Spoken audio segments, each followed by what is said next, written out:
Class 12 के students के लिए एक बहुत बढ़िया सीरीज स्टार्ट करने जा रहे हैं, हर एक चैप्टर को 30 मिनट्स में रिवीजन सीरीज। अगर आपको ये चैप्टर पहले से आता है, सॉल्यूशन चैप्टर आज हम लोग करने जा रहे हैं। सॉल्यूशन का पूरा चैप्टर 30 मिनट्स में आपको क्रिस्टल क्लियर हो जाएगा। आपको पहले से आना चाहिए ये चैप्टर, है ना। ये एक ओवरव्यू है और इस लेक्चर में मैंने बहुत सुंदर सुंदर नोट्स का यूज किया है। वो नोट्स आपको फ्री ऑफ कॉस्ट मिल जाएंगे हमारे टेलीग्राम चैनल पर, जो कि भारत पंचाल सर के नाम से है। और अगर आप चाहते हो चैप्टर को बहुत डिटेल में पढ़ना, सारे के सारे पीवाईक्यू करना, बहुत सुंदर सुंदर नोट्स आपको चाहिए, एमसीक्यूज, रीजन असर्शन, तो यहाँ पर आपकी हेल्प करेगी भारत सर की केमिस्ट्री की बुक। केमिस्ट्री का क्वेश्चन बैंक बहुत ही बढ़िया क्वेश्चन बैंक है। लास्ट ईयर आपके फ्रेंड्स की, आपके सीनियर्स की बहुत हेल्प की है। इस बुक का लिंक आपको डिस्क्रिप्शन में मिल जाएगा। और अगर आपको ये है कि सर हमें तो डेली आपसे पढ़ना है, हमें नहीं आता ये चैप्टर, हमें तो डिटेल में आप पढ़ाओ, बोर्ड्स को आपकी हेल्प से फोड़ना है, तो बेटा आप सबके लिए हमारा वॉरियर बैच है, जिसकी क्लासेस स्टार्ट हो रही है 2nd वीक ऑफ अप्रैल से। रेगुलर लाइव क्लासेस होंगी, बहुत अच्छे से पूरा सिलेबस कवर करवाया जाएगा, सारे के सारे क्वेश्चन अच्छे से कवर करवाए जाएंगे। आपको फील आएगी केमिस्ट्री की, आप ये कहोगे मजा आ गया सर, अब हम 90 प्लस स्कोर करेंगे, हमें कोई रोक नहीं सकता। तो आपके लिए है वॉरियर बैच, जिसकी कॉस्ट है 1499। और आपको और ज्यादा कम क्यों लगेगा, क्योंकि इसमें ये बुक आपको फ्री ऑफ कॉस्ट मिल जाएगी। अगर आप ये बैच लेते हो तो ये बुक फ्री ऑफ कॉस्ट है।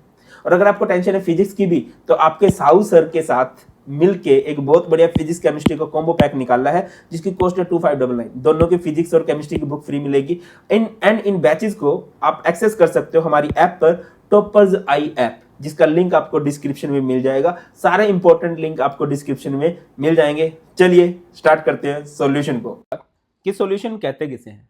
सॉल्यूशन क्या होता है? होमोजेनियस मिक्सचर ऑफ 2 और more than 2 components. For example water plus sugar plus salt. अब सबसे पहली बात यार, ये होमोजेनियस क्या है, हेटेरोजेनियस क्या है? देखो बेटा, मिक्सचर क्या होता है? जब कभी भी आप 2 या 2 से ज्यादा कंपोनेंट्स को मिक्स कर देते हो किसी भी रेशो में, तो 2 पॉसिबिलिटीज होती हैं, या तो वहां पर होमोजेनियस मिक्सचर बनेगा या फिर हेटेरोजेनियस मिक्सचर बनेगा। होमोजेनियस क्या होता है? जिसकी कंपोजिशन यूनिफॉर्म होती है, जिसको आप इजीली सेपरेट आउट नहीं कर सकते। फॉर एग्जाम्पल आपने वाटर में सॉल्ट मिक्स कर दिया तो वो बहुत अच्छे से मिक्स हो जाएगा, या फिर वाटर में आपने सैंड मिक्स किया, पानी में आपने रेत मिला दिया, तो वो अच्छे से मिक्स नहीं होता। तो ऐसे सॉल्यूशन को हम लोग क्या बोलते हैं? हेटेरोजेनियस बोलते हैं। किसी भी सॉल्यूशन के अंदर 2 पार्ट होते हैं, एक होता है सोल्यूट और एक होता है सॉल्वेंट। सोल्यूट किसे कहा जाता है? जो स्मॉल अमाउंट में प्रेजेंट हो, और सॉल्वेंट किसे कहा जाता है? जो लार्ज अमाउंट में प्रेजेंट हो। फॉर एग्जांपल हमारे पास है शुगर सॉल्यूशन, मीठा पानी है। मीठे पानी के अंदर क्या होगा? शुगर सोल्यूट का रोल प्ले करेगा, एंड जो वाटर होगा वो सॉल्वेंट का रोल प्ले करने वाला है। इसके अलावा हमारे पास बाइनरी सॉल्यूशन, जो 2 कंपोनेंट से मिलकर बनते हैं। टर्नरी सॉल्यूशन, जो 3 कंपोनेंट से मिलकर बनते हैं। एक वर्ड आएगा एक्वस सॉल्यूशन। एक्वस सॉल्यूशन क्या होता है? जिसमें पानी ज्यादा हो, water act as solvent. Next है हमारे पास टाइप्स ऑफ सॉल्यूशन। इन टाइप्स ऑफ सॉल्यूशन में सबसे पहले हम लोग बात कर रहे हैं गैसियस सॉल्यूशन की। गैसियस सॉल्यूशन क्या होते हैं? जिसमें सॉल्वेंट गैस होती है। सोल्यूट कुछ भी हो सकता है, सोल्यूट गैस हो सकता है, लिक्विड हो सकता है, सॉलिड हो सकता है। तो बेटा सबसे पहले गैस इन गैस का एग्जांपल क्या होगा? Mixture of oxygen and nitrogen. Liquid in gas, liquid solute हो, गैस सोलवेंट हो, इसका एग्जांपल हो सकता है chloroform mixed with nitrogen gas, या फिर इसका दूसरा एग्जांपल हो सकता है फोग, जो धुंध पड़ती है उसमें लिक्विड के छोटे छोटे पार्टिकल्स होते हैं। नेक्स्ट है सॉलिड इन गैस, सॉलिड के छोटे पार्टिकल्स, इसका बेस्ट एग्जांपल हो सकता है स्मोक, या फिर इसका दूसरा एग्जांपल हो सकता है कैम्फर। कैम्फर मतलब कपूर, है ना। In nitrogen gas, nitrogen gas मतलब यहाँ पर एयर के लिए हम लोग यूज कर रहे हैं। नेक्स्ट हमारे पास सॉल्यूशन बन जाता है यहाँ से लिक्विड सॉल्यूशन। लिक्विड सॉल्यूशन किसे कहा जाएगा? जहां पर सॉल्वेंट लिक्विड हो और उसकी सॉल्यूशन की फिजिकल स्टेट क्या हो चुकी होगी? लिक्विड। सॉल्यूट आपको कुछ भी हो सकता है, गैस हो सकता है, लिक्विड हो सकता है, सॉलिड हो सकता है। अब बात करते हैं जहां पर गैस सॉल्यूट का रोल प्ले कर रही हो। बताओ भाई, गैस सॉल्यूट हो, लिक्विड सॉल्वेंट हो, ऑक्सीजन डिजोल्व्ड इन वाटर, या फिर इसका दूसरा एग्जांपल हो सकता है सॉफ्ट ड्रिंक्स। कोल्ड ड्रिंक्स जो होती हैं उसमें ऑक्सीजन गैस जो होती है वो लेस अमाउंट में होती है। Liquid in liquid, come amount में भी लिक्विड हो, ज्यादा अमाउंट में भी लिक्विड हो। मिल्क इन वाटर हो सकता है, या वाटर इन मिल्क हो सकता है, या फिर इसका बेस्ट एग्जांपल होता है ethanol dissolved in water. Next है सॉलिड इन लिक्विड, सॉलिड कम अमाउंट में हो, लिक्विड ज्यादा अमाउंट में हो, इसका बेस्ट एग्जांपल होगा शुगर सॉल्यूशन, मीठा पानी, जिसमें शुगर सॉलिड होता है ना, और वो लिक्विड होता है भाई। और ग्लूकोज डिजोल्व्ड इन वाटर हो सकता है, ग्लूकोज हमारे पास सॉलिड है और वाटर हमारे पास लिक्विड है। नेक्स्ट बेटा हमारे पास है सॉलिड सॉल्यूशन। सॉलिड सॉल्यूशन किसे कहा जाता है? जहां पर सॉल्वेंट का रोल प्ले कौन कर रहा होगा? सॉलिड रोल प्ले कर रहा होगा। सॉल्यूट हमारे पास कुछ भी हो सकते हैं। बेटा जी अगर मैं इसका नाम करना चाहूँ, इसका नाम पता क्या होगा? Gas in gas, liquid in gas, solid in gas. Similarly यहाँ पर इसका नाम क्या होगा? Gas in solid, liquid in solid, solid in solid. अब गैस इन सॉलिड का एग्जांपल बताओ तो, जैसे हाइड्रोजन अगर पैलेडियम पर कभी चिपक जाता है, इसको वैसे ओक्लूजन कहा जाता है। नेक्स्ट है liquid in solid, liquid less amount में, सॉलिड लार्ज अमाउंट में हो, तो इसका एग्जांपल हो सकता है हाइड्रेटेड सॉल्ट, ऐसे सॉल्ट जिसमें पानी थोड़े से अमाउंट में हो। या फिर इसका दूसरा एग्जांपल हो सकता है amalgam of mercury with sodium. Amalgam word use किया जाता है उन अलॉयज के लिए जहां पर मर्करी होता है। नेक्स्ट है solid in solid, less amount में भी सॉलिड हो, लार्ज अमाउंट में भी सॉलिड हो, तो इसका एग्जांपल होता है गोल्ड की जो ज्वेलरी होती है, उसमें क्या होता है, कॉपर को मिक्स कर दिया जाता है किसके अंदर, गोल्ड के अंदर। इसके अलावा दो एग्जांपल यहां पर और भी हो सकते हैं, फॉर एग्जांपल हो गया ब्रास, या फिर इसके अलावा एक और एग्जांपल हो जाता है ब्रोंज, है ना। नेक्स्ट पॉइंट की तरफ चलते हैं। नेक्स्ट है हमारे पास expressing concentration of solution, solution की कंसेंट्रेशन को एक्सप्लेन करना है, तो यहां पर सबसे पहले आ जाता है मास परसेंटेज। मास परसेंटेज क्या होता है, मास of a component in gram dissolved in पर 100 ग्राम ऑफ सॉल्यूशन। आपको किसी भी कंपोनेंट का मास परसेंटेज निकालना है, उसका मास लिखो ऊपर, अपॉन में लिखो मास ऑफ सॉल्यूशन, और परसेंटेज जब भी निकालते हैं इनटू में 100। वॉल्यूम परसेंटेज निकलना है, volume of a component in millilitre dissolved in पर 100 मिलीलीटर ऑफ सॉल्यूशन। क्या होगा, अगर आपको किसी भी कंपोनेंट का वॉल्यूम परसेंटेज निकालना है, उसका वॉल्यूम ऊपर, अपॉन में आएगा वॉल्यूम ऑफ सॉल्यूशन, और परसेंटेज जब भी निकालते हैं इनटू में क्या आ जाता है, 100 आ जाता है। मास बाय वॉल्यूम परसेंटेज की बात कर लो, मास ऑफ अ कंपोनेंट इन ग्राम, देखिए मास को हम लोग ग्राम्स में एक्सप्रेस करते हैं और वॉल्यूम को हम लोग एक्सप्रेस करेंगे मिलीलीटर में, डिसॉल्व्ड इन पर 100 मिलीलीटर ऑफ सॉल्यूशन। जैसे आपको कोई बोले mass by volume percentage of solute निकाल लो, तो जिसकी मास बाय वॉल्यूम परसेंटेज निकालनी है वो ऊपर, बाय में वॉल्यूम ऑफ सॉल्यूशन, और परसेंटेज जब भी निकालते हैं इनटू में क्या आ जाएगा, 100 आ जाएगा। हमारे पास पार्ट्स पर मिलियन, जिसको हम पीपीएम बोल सकते हैं, जैसे परसेंट होता है वैसे ही पर मिलियन होता है। पहली बात तो पार्ट्स पर मिलियन टॉपिक की जरूरत ही क्यों पड़ी, when solute is present in trace quantity, अगर कभी भी सोल्यूट बहुत कम अमाउंट में हो, जैसे पोल्यूटेंट्स होते हैं, है ना, दिवाली के टाइम में क्या होता है, बोल देते हैं दुनिया एयर पोल्यूशन हो गया है, या फिर वाटर पोल्यूशन होली के टाइम पे हो जाता है, बहुत सारे हमारे नेचर को बचाने वाले एक्टिवेट हो जाते हैं उस टाइम। तो उस टाइम ये जो पोल्यूटेंट्स है ये किस अमाउंट में होते हैं, ट्रेस अमाउंट में होते हैं, और वहां पर हम ये वर्ड यूज किया करते हैं पीपीएम। क्या होता है, number of solute particles present in per million parts of solution. Solute के कितने पार्टिकल्स हैं, बाय में सॉल्यूशन, और पर मिलियन है, पर मिलियन का मतलब होता है 10 लाख, 10 लाख, तो 10 की पावर 6 हो जाएगा।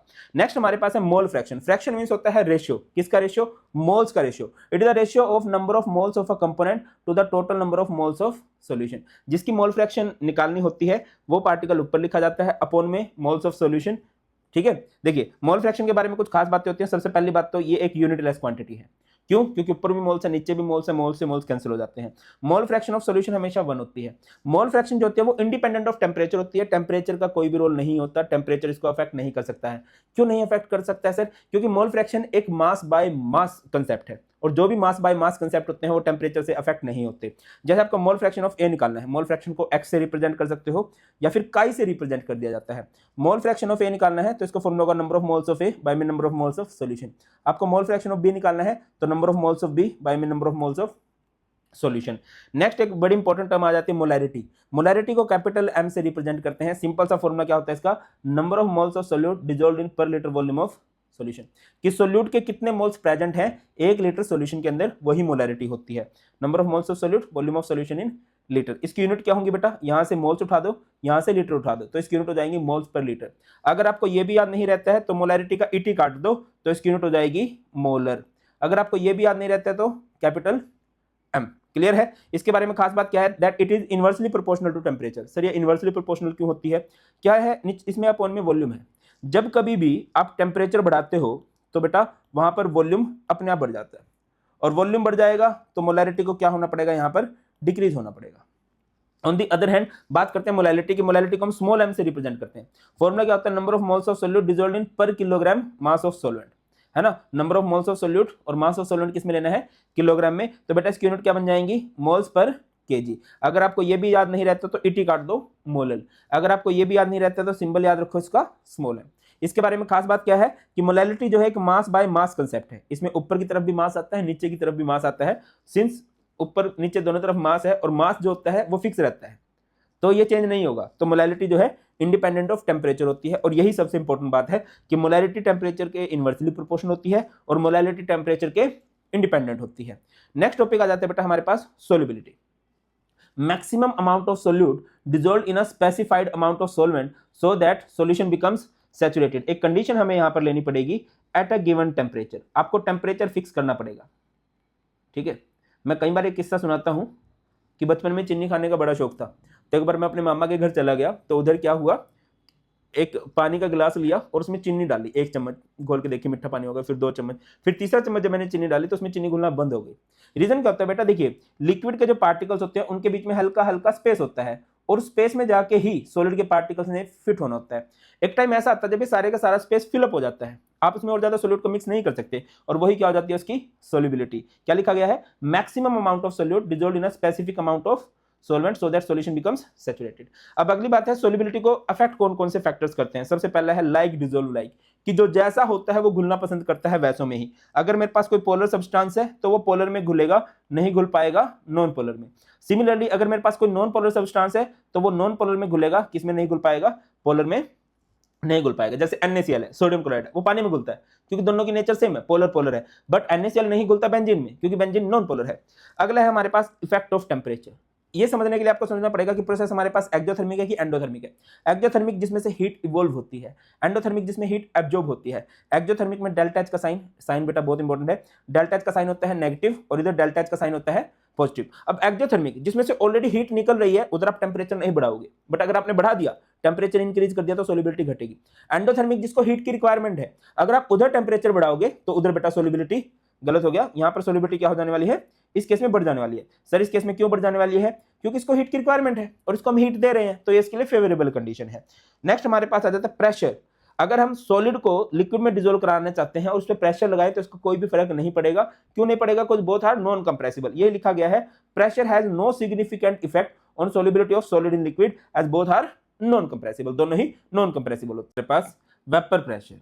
वेपर प्रेशर क्या होता है, जैसे कि हमारे पास लिक्विड है, अगर मैं इस लिक्विड को गर्म करूंगा तो इसके कुछ वेपर्स बनेंगे, है ना, और वो वेपर्स प्रेशर लगाने वाले हैं, हर जगह पर लगाने हैं, सिर्फ इस सरफेस ऑफ लिक्विड पे भी लगाने वाले हैं। क्या होता है, the pressure exerted by the vapours above the liquid surface at equilibrium. Equilibrium word क्यों यूज किया जा रहा है, देखो ये वेपर बनेंगे, इसको जिस स्पीड से बनेंगे उसको बोलते हैं रेट ऑफ इवेपोरेशन। ये वेपर दोबारा से लिक्विड भी बनेंगे, वेपर का दोबारा लिक्विड बनना क्या कहलाता है, कंडेंसेशन, और जिस स्पीड से बनेंगे वो कहलाएगी रेट ऑफ कंडेंसेशन। एक टाइम आएगा जब रेट ऑफ इवेपोरेशन, जिस स्पीड से वेपर बनेंगे उसी स्पीड से दोबारा लिक्विड बन जाएंगे, रेट ऑफ इवेपोरेशन इक्वल हो जाएगी रेट ऑफ कंडेंसेशन के, उसको ही हम लोग बोलते हैं इक्विलिब्रियम। ठीक है, अब कौन कौन से फैक्टर्स अफेक्ट करते हैं। सबसे पहला फैक्टर करता है टेम्परेचर। जितना टेम्परेचर ज्यादा होगा उतने ही ज्यादा वेपर्स बनेंगे, उतने ही ज्यादा वेपर प्रेशर होने वाला है। एग्जांपल देता हूं, एक लिक्विड को 100 डिग्री सेल्सियस पे गर्म करो, सेम लिक्विड को 200 डिग्री सेल्सियस पे भी गर्म करो, तो ज्यादा वेपर्स कहां बनेंगे, ऑब्वियस सी बात है 200 वाले में ज्यादा वेपर बनेंगे तो प्रेशर भी ज्यादा लगेगा। Weaker intermolecular forces have higher vapour pressure. जहां पर इंटरमोलिकुलर फोर्सेज वीक होंगी, ऑब्वियसली एक लिक्विड के बीच में फोर्स ऑफ अट्रैक्शन वीक है तो वो जल्दी वेपर बनाएगा, जल्दी वेपर बनाएगा तो ज्यादा vapour pressure. Higher boiling point lower vapour pressure. देखिए अगर एक लिक्विड का बॉइलिंग पॉइंट ज्यादा है, मान के चलो एक लिक्विड है जो 200 पे बॉइल हो रहा है और एक लिक्विड है जो 100 पे बॉइल हो रहा है, और मैं टेम्परेचर फिक्स कर देता हूं 150, तो ऑब्वियस सी बात है कि ये जल्दी बॉइल हो जाएगा, बहुत जल्दी जल्दी वेपर्स बनेंगे, ज्यादा वेपर बनेंगे तो ज्यादा वेपर प्रेशर होगा। अच्छा, अगर कहीं पर भी हम नॉन वोलेटाइल सोल्यूट ऐड करते हैं, नॉन वोलेटाइल सोल्यूट मतलब जो वेपर्स नहीं बना सकते, तो वो वेपर प्रेशर को कम कर देते हैं, और अगर कहीं पर भी हम वोलेटाइल सोल्यूट ऐड कर देते हैं तो वेपर प्रेशर को बढ़ा देते हैं। नेक्स्ट हमारे पास आता है solubility of gases in liquid. सबसे पहला इफेक्ट ऑफ प्रेशर। अगर आप एक गैस को लिक्विड में डिसॉल्व कराना चाहते हो और उस पर प्रेशर लगाओगे तो ऑब्वियस सी बात है कि उसकी सोल्युबिलिटी बढ़ेगी। यहां पर आप देख सकते हो, जैसे कि लिक्विड है, अगर आप इसमें प्रेशर लगाओगे तो गैस जल्दी जल्दी डिसॉल्व होगी। टेम्परेचर का क्या रोल रहता है, देखिए गैस को जब लिक्विड में डिसॉल्व कराते हैं, एक एक्सोथर्मिक प्रोसेस है, और अगर आप एक एक्सोथर्मिक प्रोसेस में टेम्परेचर बढ़ाओगे तो ये इसके लिए नॉन फेवरेबल होता है, तो यहाँ पर सोल्युबिलिटी घट जाती है। आपने देखा होगा कोल्ड ड्रिंक्स को कोल्ड रखा जाता है क्योंकि इसके अंदर CO2 डिसॉल्व होती है, और अगर आप इसको गर्म करोगे तो CO2 बाहर निकल जाएगी। यही है solubility of gases in liquid is an exothermic process. Solubility decreases with increase in temperature. Next हमारे पास बहुत इंपॉर्टेंट बनता है हेनरी लॉ। हेनरी लॉ ने क्या बोला, partial vapour pressure of a gas in vapour phase is proportional to the mole fraction of gas. किसी भी gas का जो पार्शियल प्रेशर है वो डिपेंड करता है उसकी मोल फ्रैक्शन पे। यहां से प्रोपोर्शनलिटी कांस्टेंट हटाएंगे तो KH आएगा, और इस KH को हम लोग क्या बोलते हैं, हेनरीज कांस्टेंट। KH जो है वो डायरेक्टली प्रोपोर्शनल होता है टेम्परेचर के, जहां कहीं पर भी टेम्परेचर बढ़ेगा KH की वैल्यू बढ़ेगी, एंड जो KH है वो इनवर्सली प्रोपोर्शनल होता है सोल्युबिलिटी के। KH की वैल्यू बढ़ रही है तो सोल्युबिलिटी घटेगी, याद रखने से रिलेटेड कई सारे क्वेश्चन बन जाते हैं। एप्लीकेशंस की बात करें, हेनरी लॉ की एप्लीकेशंस क्या है, सबसे पहला है production of carbonated beverages. Carbonated beverage मतलब सॉफ्ट ड्रिंक्स, सोडा बोतल जो होती है उसमें उनको हाई प्रेशर के अंदर सील किया जाता है, क्यों, सो दैट कि गैसेज की सोल्युबिलिटी बढ़ाई जा सके। इन डीप सी डाइविंग, बेटा आपको पता होगा जैसे कि ये हमारे पास सी है, जो पानी में तैरते हैं उन्हें बोलते हैं स्विमर, जो पानी के अंदर चले जाते हैं उनको बोलते हैं स्कूबा डाइवर। जब नीचे जाने पे ना, जब पानी में नीचे जाते हैं प्रेशर बढ़ता है, तो स्कूबा डाइवर जब पानी के नीचे जाएगा तो प्रेशर बहुत ज्यादा बढ़ता है, तो बहुत ज्यादा गैस का इनहेल होगा, प्रेशर बढ़ने से सोल्युबिलिटी बढ़ती है, बहुत ज्यादा गैस का वो इनहेल कर जाएगा। जब वो बाहर आने लगेगा, वापस सरफेस की तरफ आएगा, पानी की तरफ आएगा सरफेस की साइड, तो प्रेशर घटेगा, सोलिबिलिटी घटेगी, तो गैस का एक्सेल होने लगेगा और हमारी बॉडी के अंदर, हमारी ब्लड सेल्स के अंदर, कैपिलरीज के अंदर क्या होने लगेंगे, नाइट्रोजन गैस के बबल्स बनने लगेंगे। वो कैपिलरीज को ब्लॉक कर देंगे, सांस लेने में दिक्कत होने लगेगी, वो बबल्स बस्ट भी करेंगे और इस मेडिकल कंडीशन को बोलते हैं बैंड्स। और ये जो बैंड्स होते हैं बहुत ही ज्यादा पेनफुल होते हैं, इससे डेथ तक हो सकती है। तो फिर इसका सॉल्यूशन क्या है? इसका सॉल्यूशन ये है कि उनके ऑक्सीजन सिलेंडर में ऐसी गैस डिजोल्व कराओ जो कम सोल्यूबल हो, सो दैट कि इनहेल कम हो, फिर एक्सेल भी कम हो। To avoid the painful effect of bends, oxygen cylinder of scuba divers, जो पानी के अंदर जाते हैं उसको स्कूबा डाइवर्स बोलते हैं, are filled with less soluble helium gas. Less soluble helium gas में हीलियम कितना होता है 11.7%, ऑक्सीजन कितना होता है 32.1% एंड नाइट्रोजन कितना होता है 56.2%। इसके बाद for people living at high altitude, पहाड़ों में जाते हैं ना, प्रेशर कम हो जाता है, प्रेशर कम हो जाता है तो सोल्यूबिलिटी भी कम हो जाती है, गैस कम मिलती है और एक खास बीमारी हो जाती है, उस बीमारी को बोलते हैं एनोक्सिया। एनोक्सिया मतलब लैकनेस ऑफ ऑक्सीजन। इसकी वजह से वो सही से सोच नहीं पाते, हमेशा वो टायर्ड फील करते हैं। अच्छा, एक बड़ा फेमस क्वेश्चन आता है कि जो एक्वेटिक एनिमल्स होते हैं, जो जलीय जीव होते हैं, वो ठंडे पानी में ज्यादा मजे मारते हैं। क्यों? क्योंकि बेटा अगर आप टेम्परेचर बढ़ाओगे तो गैस की सोल्यूबिलिटी घट जाएगी। जो जलीय जीव होते हैं, एक्वेटिक एनिमल्स होते हैं, वो गिल से सांसें लेते हैं और डिजोल्व ऑक्सीजन पर डिपेंड करते हैं। अगर टेम्परेचर बढ़ेगा तो ऑक्सीजन की क्वांटिटी घट जाएगी, तो उनको मजा नहीं आएगा, इसलिए उनको ठंडे पानी में ज्यादा मजा आता है। नेक्स्ट, वेपर प्रेशर के बारे में बहुत डिटेल में बात करी एक साइंटिस्ट ने जिनका नाम था राउल्स। उन्होंने क्या बोला कि किसी भी कंपोनेंट का अगर आपको पार्शियल वेपर प्रेशर निकालना है तो प्रोपोर्शनल होगा उसकी मोल फ्रैक्शन के। ठीक है ना? पार्शियल वेपर प्रेशर का मतलब क्या है? जैसे कि एक कंटेनर है, उसमें बहुत सारी गैसेज है, ए बी सी। मान लो ए का कुछ प्रेशर है, बी का कुछ प्रेशर है, सी का कुछ प्रेशर है ना, मिक्सचर ऑफ गैसेज है। तो इसमें ए का जो पार्ट है it is partial of A, B का जो पार्ट है पार्शियल ऑफ बी, सी का जो पार्ट है पार्शियल ऑफ सी। राउल्स ने क्या बोला? Partial vapour pressure of any component is equal to the vapour pressure of that component in pure state multiplied by the mole fraction of that component. अगर मुझे partial vapour pressure of A निकालना है तो वो किसके equal होगा? Vapour pressure of A in pure state multiplied by mole fraction of A. Vapour pressure of B निकालना है, vapour pressure of B in pure state multiplied by mole fraction of B. उसके बाद Raoult's law को explain किया गया दो parts के लिए, for volatile solute, for non volatile solute. Volatile जहां पर सोल्यूट वेपर बना सकता है, तो टोटल वेपर प्रेशर क्या होगा? पीए प्लस पीबी। पीए को राउल्स की फॉर्म में क्या लिख सकते हैं? P naught into x a. P b को क्या लिखा जा सकता है? P naught into x b. अब बात कर लेते हैं for non volatile solute. Non volatile solute में पी टोटल क्या हो जाएगा? ओनली पीए पे डिपेंड करेगा। पीबी पे डिपेंड क्यों नहीं करेगा सर? क्योंकि नॉन वोलेटाइल सोल्यूट है, सोल्यूट तो वेपर बना ही नहीं रहा। जब सोल्यूट वेपर नहीं बना रहा तो टोटल वेपर प्रेशर उस पर डिपेंड नहीं करेगा, सिर्फ सोलेंट पे डिपेंड करेगा, और सोलेंट पे डिपेंड करेगा तो हम लोग क्या लिख सकते हैं? पी नोट इनटू एक्स ए लिख सकते हैं। फेमस कंसेप्ट बनता है what is the difference between ideal solution and non ideal solution. Ideal मतलब अच्छा, अच्छा मतलब जो बड़ों की बात माने। आइडियल सॉल्यूशन किसे कहते हैं? Which obey Raoult's law at all concentration and temperature. कुछ भी हो जाए राउल्स लॉ को ये फॉलो करेंगे ही करेंगे। नॉन आइडियल विच डजंट ओबे, जो राउल्स को फॉलो नहीं करते। राउल्स को फॉलो करने का क्या मतलब है? पी ए इक्वल होगा P naught into X A, P B equal होगा P naught B into X B. ये फॉलो नहीं करते तो P A is not equal to P naught into X A, P B is not equal to P naught B into X B. सबसे important point क्या होता है? Interaction of A B, कि solute और सोल्वेंट जो एक दूसरे को अट्रैक्ट करते हैं is same as interaction of A and B B. देखो बेटा, आइडियल सॉल्यूशन कब बनेगा? सोल्यूट और सोल्वेंट से मिलके, और सोल्यूट और सोल्वेंट की नेचर एक जैसी होनी चाहिए, सो दैट उनके बीच में अट्रैक्शन भी एक जैसी हो। सोच के देखो, एक लड़का बहुत सुंदर सा हो, लड़की बिल्कुल भी सुंदर सी ना हो, उल्टा करते हैं, है ना? लड़की बहुत सुंदर हो, लड़का सुंदर सा ना हो, वो मिस मैच सा हो जाता है ना। मैचिंग सेम होने के लिए क्या होना चाहिए? सेम सेम सी स्मार्टनेस हो तो सही रहता है। सेम अगर आपको आइडियल सॉल्यूशन बनाना है तो सोल्यूट और सोल्वेंट की अट्रैक्शन भी सेम सेम होनी चाहिए। देखो जैसे एन हेक्सेन एन हेप्टेन, मिलते जुलते नाम है। बेंजीन टोल्विन, है ना, बेंजीन कुछ इस तरह से होता है और टोल्विन कुछ इस तरह से होता है। मिलते जुलते नाम है, मिलते जुलते ही स्ट्रक्चर है, तो ये हमेशा आइडियल बनाएंगे। नॉन आइडियल कब बनेगा? जब मिलते जुलते नाम ना हो, है ना। अच्छा, क्योंकि इनकी इंटरेक्शन सेम है तो चेंज इन वॉल्यूम जीरो आएगा, चेंज इन हीट भी जीरो आएगा। यहां पर क्या होगा? Interaction of A B is not same, यहां पर फोर्स ऑफ फ्रैक्शन डिफरेंट हो जाएगी, और डिफरेंट हो जाएगी तो चेंज इन वॉल्यूम भी जीरो के इक्वल नहीं आएगा, चेंज इन हीट भी जीरो के इक्वल नहीं आने वाली है। अब देखो हमने ग्राफ बनाया है, यहाँ पर पी नोट वन को नीचे की तरफ रखा गया है। क्यों? क्योंकि पी नोट टू जो है, अच्छा पी नोट वन मतलब सोल्वेंट की बात हो रही है, ए बी लिख सकते हैं। पी नोट टू मतलब पी नोट बी, ये सोल्यूट की बात हो रही है। ये ऊपर क्यों है? क्योंकि ये ज्यादा वोलेटाइल है, ये ज्यादा वेपर्स बना रहा है, ये कम वेपर्स बना रहा है। ठीक है, यहां पर एक्स ए वन है और एक्स बी क्या होगा? जीरो। जैसे जैसे हम उधर जाएंगे, वेरी गुड, जैसे जैसे हम इधर जा रहे हैं, इधर एक्स ए की वैल्यू, एक्स वन की वैल्यू जीरो हो जाएगी, एक्स बी की वैल्यू वन हो जाएगी। तो बेटा यहां पर इसका पीक है। जैसे जैसे ये सॉल्वेंट सोल्यूट के एरिया में जा रहा है, इसकी वैल्यू कम होती जा रही है। सर क्यों होती जा रही है इसकी वैल्यू कम? क्योंकि पी वन किसके इक्वल होता है? P note one into x one. इधर जाके तो एक्स वन की वैल्यू जीरो हो रही है, तो यहाँ पर ये लोवेस्ट हो जाएगा। ऐसे ये है पी टू, पी टू क्या हो जाएगा? P naught two into X two. इधर x2 की वैल्यू 0 है तो इधर ये लोएस्ट हो जाएगा, और जब इन दोनों को जोड़ दोगे तो टोटल वेपर प्रेशर हो जाएगा। टोटल वेपर प्रेशर मतलब वेपर प्रेशर ऑफ सॉल्यूशन किसका होता है, P1 प्लस P2। अब नॉन आइडियल के फर्दर टाइप्स होते हैं बेटा, कौन कौन से, positive deviation and negative deviation.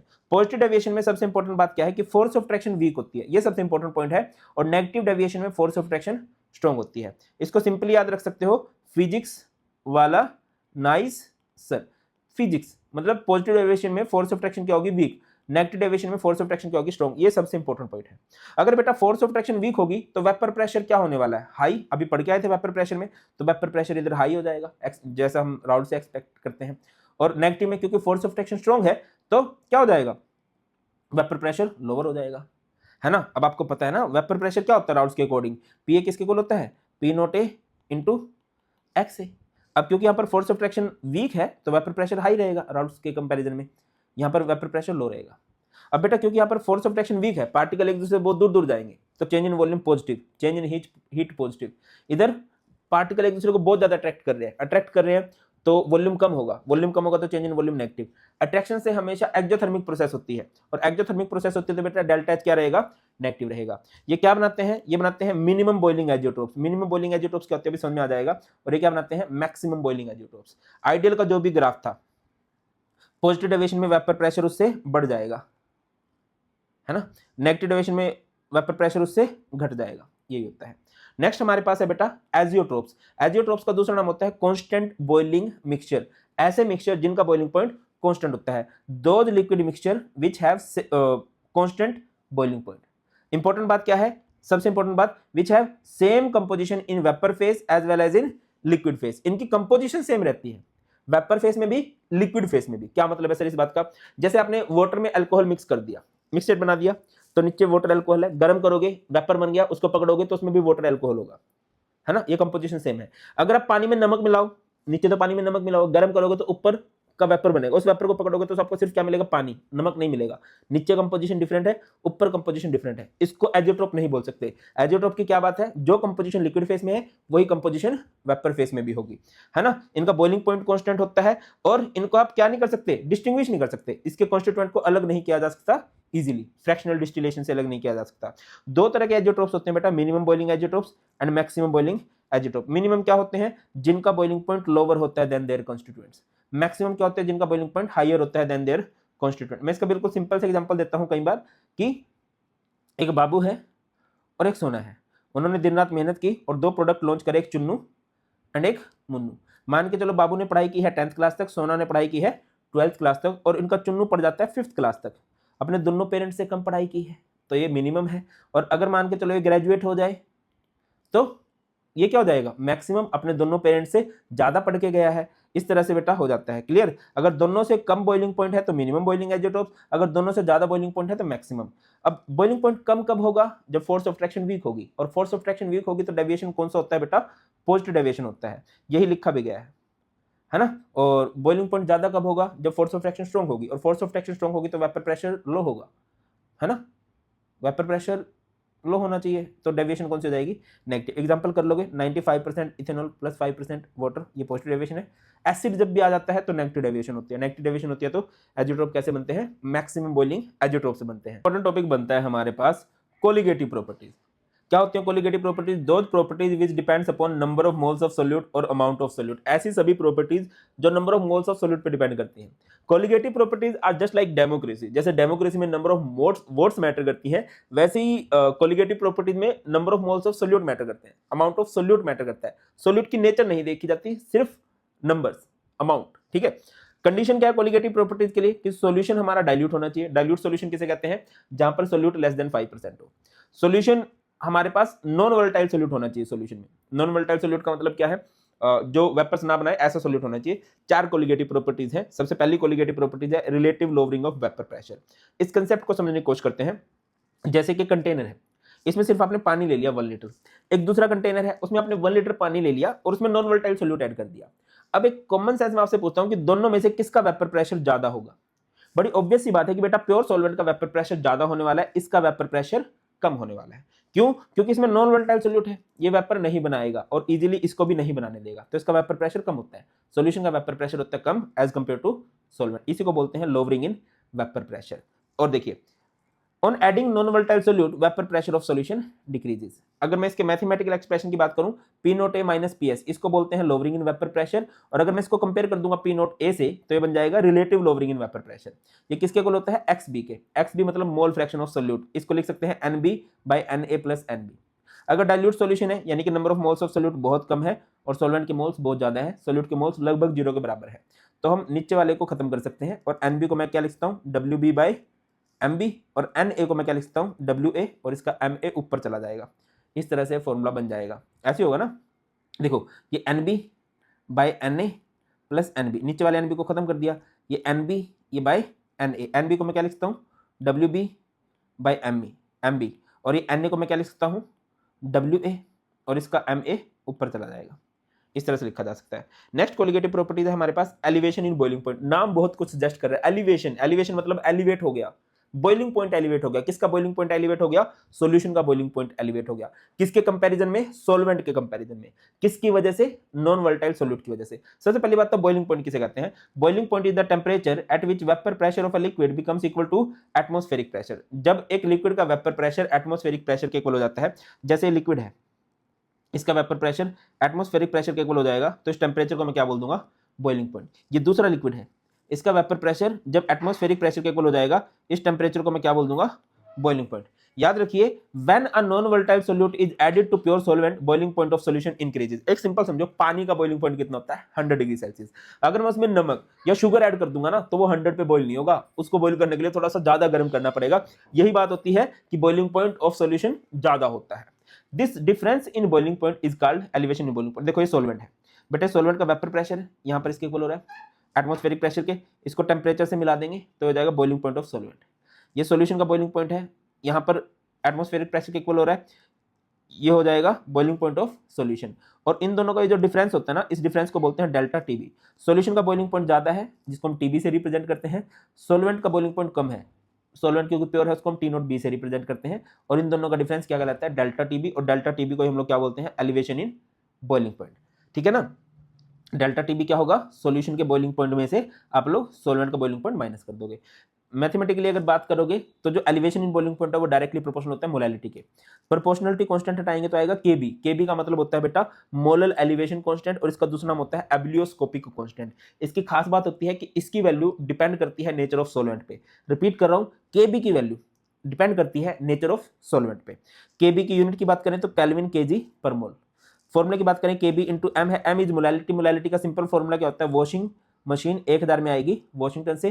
कई बार हमें मोलर मास ऑफ सोल्यूट निकालना होता है, तो मोलर मास ऑफ सोल्यूट को इधर ले जाएंगे, डेल्टा टीबी अपॉन में आ जाएगा। और फॉर्मूला क्या बन जाएगा? केबी इंटू डब्ल्यू बी इंटू 1000, एम बी तो उधर चला गया, डेल्टा टीबी अपॉन में आ जाएगा, डब्ल्यू ए जी। यहां से हमारा क्या जाएगा? Elevation in boiling point. Depression in freezing point, ये भी बहुत कुछ सजेस्ट करती है। डिप्रेशन, डिप्रेशन मतलब कम हो जाना। फ्रीजिंग पॉइंट कम होगा, किसका फ्रीजिंग पॉइंट कम होगा? सॉल्यूशन का। किसके कंपैरिजन में? सॉल्वेंट के कंपैरिजन में। किसकी वजह से? नॉन वोलेटाइल सॉल्यूट की वजह से। Elevation in boiling point, elevation मतलब एलिवेट हो जाएगा, क्या? Boiling point. किसका? सॉल्यूशन का। कोलिगेटिव प्रॉपर्टीज सॉल्यूशन के लिए होती हैं, किसके कंपैरिजन में होती है? सॉल्वेंट के कंपैरिजन में होती है। और किसकी वजह से होती है? सॉल्यूट की वजह से होती है।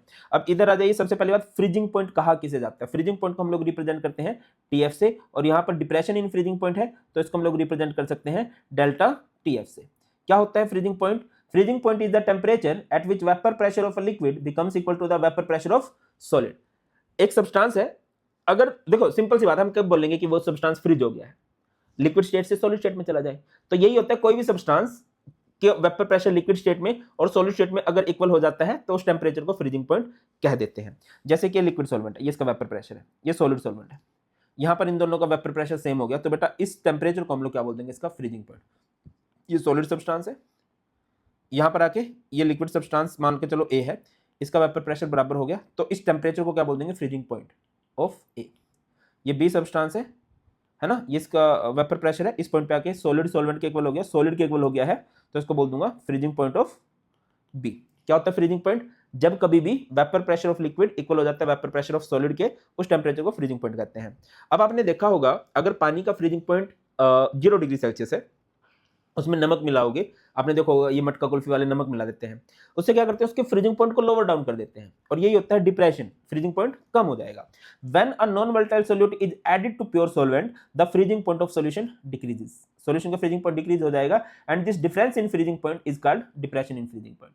ठीक है बेटा, ये ग्राफ बना हुआ है, ये टी नॉट एफ है, टी नॉट एफ मतलब freezing point of pure solvent, ये टी एफ है freezing point of solution, solution का फ्रीजिंग पॉइंट कम होता है, और इन दोनों का जो डिफरेंस है इस डिफरेंस को बोलते हैं डेल्टा टी एफ, जिसको हम डिप्रेशन इन फ्रीजिंग पॉइंट बोल सकते हैं। एक्सप्रेशन सेम है, ये भी डायरेक्टली प्रोपोर्शनल होता है मोलैलिटी के, इसको हटाएंगे प्रोपोर्शनलिटी कांस्टेंट को तो केएफ आएगा, केएफ का नाम होता है मोलल डिप्रेशन कांस्टेंट, या फिर आप लोग इसको बोल सकते हो क्रायोस्कोपिक कांस्टेंट।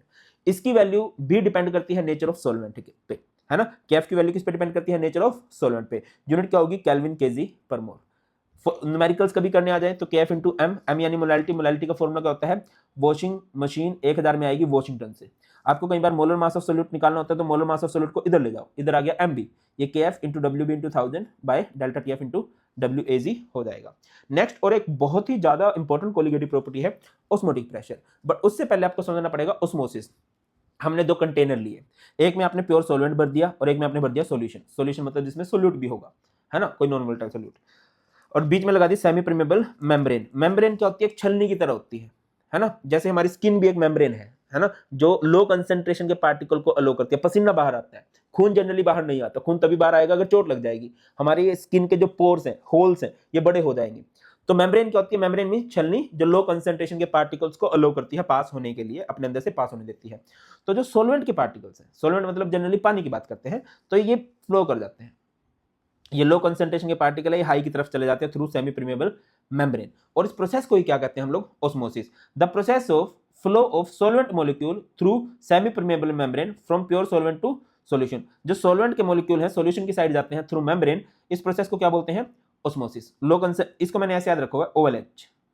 ऑस्मोसिस में लो कंसेंट्रेशन के पार्टिकल हाई की तरफ जाते हैं, हमने इसको रोकना है तो बेटा इधर मैं लगा दूंगा प्रेशर। अब ये जो प्रेशर लगाया है ऑस्मोसिस को रोकने के लिए, this pressure is known as osmotic pressure. The pressure applied on solution side to stop osmosis is called osmotic pressure. Osmotic pressure को हम लोग किससे रिप्रेजेंट करते हैं, P से या फिर पाई से रिप्रेजेंट करते हैं। मैथमेटिकल एक्सप्रेशन की बात करें तो pi is equal to C into R into T, where C means होता है मोलर कंसेंट्रेशन या कह लीजिए मोलैरिटी, R का मतलब होता है गैस कांस्टेंट, और ये यूनिवर्सल गैस कांस्टेंट होती है, इसकी वैल्यू कभी सॉल्वेंट के चेंज होने से चेंज नहीं होती है। T का मतलब होता है टेम्परेचर, C मतलब मोलैरिटी है, मोलैरिटी का फॉर्मूला र मतलब रीटा, है ना, फॉर्मूला क्या रहेगा, वॉशिंग मशीन 1000 में देगी विमला, वो क्या थी, वॉशिंग मशीन 1000 में आएगी वॉशिंगटन से, है ना, और इसका यूज किया जाता है, ये सबसे बेस्ट कोलिगेटिव प्रॉपर्टी कंसीडर की जाती है। रीजन बिहाइंड दिस कि रूम टेम्परेचर पर भी काम करती है, बाकी कोई भी कोलिगेटिव प्रॉपर्टीज रूम टेम्परेचर पे काम नहीं करती, है ना। It is used to calculate molar mass of macromolecule like proteins and polymers. अच्छा, अगर कभी भी दो सॉल्यूशंस का ऑस्मोटिक प्रेशर सेम हो जाता है, उनको बोला जाता है आइसोटोनिक सॉल्यूशन। जैसे हमारी ब्लड सेल जो होती है वो आइसोटोनिक है 0.9% NaCl सॉल्यूशन के साथ। अगर एक सॉल्यूशन का ऑस्मोटिक प्रेशर ज्यादा है तो उसे बोलते हैं हाइपरटोनिक, और अगर किसी का ऑस्मोटिक प्रेशर कम है तो उस सॉल्यूशन को कहा जाता है hypotonic solution. Reverse osmosis, osmosis क्या होता है, जब लोअर कंसेंट्रेशन के पार्टिकल हायर कंसेंट्रेशन की तरफ जाते हैं, उसको रोकने के लिए जो प्रेशर लगाया that pressure is osmotic pressure. अगर मैं इस प्रेशर को बढ़ा देता हूं तो क्या होगा, सॉल्वेंट के पार्टिकल यहां से इस तरफ मूव करेंगे, हायर से लोअर की तरफ मूव करने लगेंगे। मूव कौन से करते हैं बेटा, सिर्फ लो कंसेंट्रेशन के पार्टिकल, यानी कि पानी ही जाएगा, सोल्यूट नहीं जाएगा, सोल्यूट नॉन वोलेटाइल है, उसके पार्टिकल्स का जो साइज होता है वो थोड़ा सा बड़ा होता है, ठीक है, यही है। If more than osmotic pressure is applied on solution side, जैसे सोल्ट वाटर है, अगर मैं यहां पर ज्यादा प्रेशर लगा दूंगा तो क्या होगा, pure solvent from solution move towards solvent through SPM। जैसे सेमी परमेबल मेम्ब्रेन है तो यहां से pure water, pure solvent move करना स्टार्ट कर देगा, और इस प्रोसेस का यूज किया जाता है डीसैलिनेशन ऑफ सी वाटर में। रिवर्स ऑस्मोसिस का अगर आप शॉर्टकट देखो तो ये है RO, बहुत ऐड आती है टीम में, है ना, कैंट RO, ये RO, वो RO, प्योरिफिकेशन ऑफ वाटर। ऐसे ही तो होता है कि गंदा पानी है, प्रेशर लगाओगे सेमी परमेबल मेम्ब्रेन में से साफ पानी बाहर निकल जाएगा और इंप्योरिटीज यहीं पर रह जाएंगी। क्लियर है। अच्छा, एक छोटा टॉपिक आता है बेटा, एबनॉर्मल मॉलिक्यूलर मास। एक है नाम से क्लियर है यार, AB को अगर मैं काट दूं तो नॉर्मल मॉलिक्यूलर मास है। जैसे NaCl का मॉलिक्यूलर मास कितना होता है, 58.5। एबनॉर्मल क्या होता है कि देखिए, देखा गया कि सोल्यूट के पार्टिकल सॉल्यूशन में जाके कई बार एसोसिएशन या डिसोसिएशन शो करते हैं, तो उनकी वैल्यू थोड़ी डिफरेंट आने लगती है, और ये जो वैल्यू डिफरेंट आ रही है इसी को हम लोग बोलते हैं एबनॉर्मल मॉलिक्यूलर मास। डेफिनेशन क्या है, when the molecular mass of a substance determined by any of the colligative property comes out to be different than normally expected value, कि जो हम उनकी वैल्यू सोच के चलते हैं उससे थोड़ी सी डिफरेंट वैल्यू आ जाती है, एंड इसी को हम लोग क्या बोलते हैं, एबनॉर्मल मॉलिक्यूलर मास। और ऐसा होता क्यों है, this is due to association और डिसोसिएशन। आप समझो कहीं पर एसोसिएशन हुआ तो मॉलिक्यूलर मास क्या हो जाएगा, इंक्रीज हो जाएगा। अगर पार्टिकल बहुत ज्यादा जुड़ जाएंगे आपस में तो जो हम सोच के चल रहे हैं उससे ज्यादा ही मास आएगा। जैसे एसिटिक एसिड है, इसका मास होता है 60, बट अगर आप इसको बेंजीन सॉल्वेंट में डाल दोगे ना तो ये इस तरह से डाइमराइज कर जाता है, इसके दो मॉलिक्यूल इकट्ठे रहने लग जाते हैं, तो इसका मॉलिक्यूलर मास कितना हो जाता है, 120।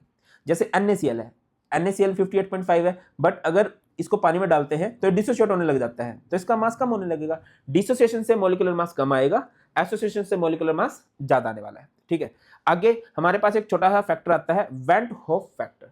वेंट होफ फैक्टर हमें ये बताता है कि कितनी एसोसिएशन हुई है, कितनी डिसोसिएशन हुई है, या फिर इसको सिंपल से कह सकते हो, it is defined as the ratio of normal molecular mass to the observed molecular मास।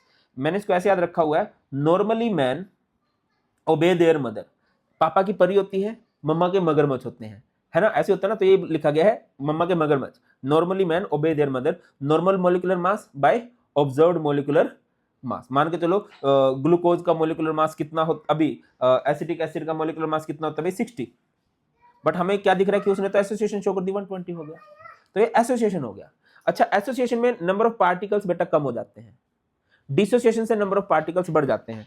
तो यही लिखा गया है, अगर कहीं पर भी डिसोसिएशन हुई तो पार्टिकल्स बढ़ेंगे, अगर कहीं पर भी एसोसिएशन हुई तो पार्टिकल्स घटेंगे, और अगर कहीं पर ना एसोसिएशन हुई ना डिसोसिएशन हुई तो वैल्यू बनाएगी। आई के कई सारे फॉर्मूले हैं, normal molecular mass by observed molecular mass, या फिर observed colligative property by normal colligative property, और सबसे बेस्ट फॉर्मूला है इसका, number of moles of solute after association और dissociation to the number of moles of solute before association और dissociation.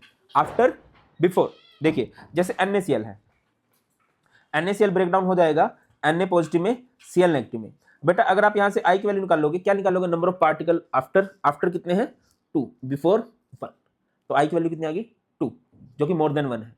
तो bent Hoff factor की वैल्यू 1 से ज्यादा कब आएगी, जब डिसोसिएशन है, 1 से कम कब आएगी, जब एसोसिएशन है, और 1 कब आएगी, जब ना एसोसिएशन हो ना डिसोसिएशन हो। ऐसे केसेस होते हैं नॉन इलेक्ट्रोलाइट। नॉन इलेक्ट्रोलाइट क्या होता है, जैसे ग्लूकोज, यूरिया, है ना, ये डिसोसिएशन या एसोसिएशन शो नहीं करते हैं। क्या सर वेंट होफ फैक्टर से कुछ फर्क पड़ेगा, बहुत फर्क पड़ेगा। अभी तक तो हमने ये सोचा ना कि सोल्यूट ने एसोसिएशन या डिसोसिएशन शो नहीं की, बट अगर शो करेगा तो वेंट होफ फैक्टर आ जाएगा, और वेंट होफ फैक्टर को हम आई से रिप्रेजेंट करते हैं। कोलिगेटिव प्रॉपर्टीज कुछ इस तरह चेंज होगी, P note A minus P S by P note A, relative lowering pressure होता है एक्स बी के इक्वल, तो अभी क्या आ जाएगा इनटू में i. Elevation in boiling point का होता है delta T B equal to K B M, तो अभी आ जाएगा मल्टीप्लाई में i. Depression in freezing point का होता है delta T F equal to K F M, अभी क्या आ जाएगा इनटू में आई। ऑस्मोटिक प्रेशर का होता है pi equal to C into R into T, अब इंटू में क्या आ जाएगा आई। ठीक है, pi equal to C R T होता है ना ऑस्मोटिक प्रेशर, अब इंटू में क्या आ जाएगा, मल्टीप्लाई में क्या आ जाएगा आई आ जाएगा। अच्छा, कई बार आपको डिग्री ऑफ डिसोसिएशन निकालनी होती है, डिग्री ऑफ एसोसिएशन निकालनी होती है। बड़ा सिंपल सा फॉर्मूला है डिग्री ऑफ डिसोसिएशन का, आई माइनस 1 बाय एन माइनस 1।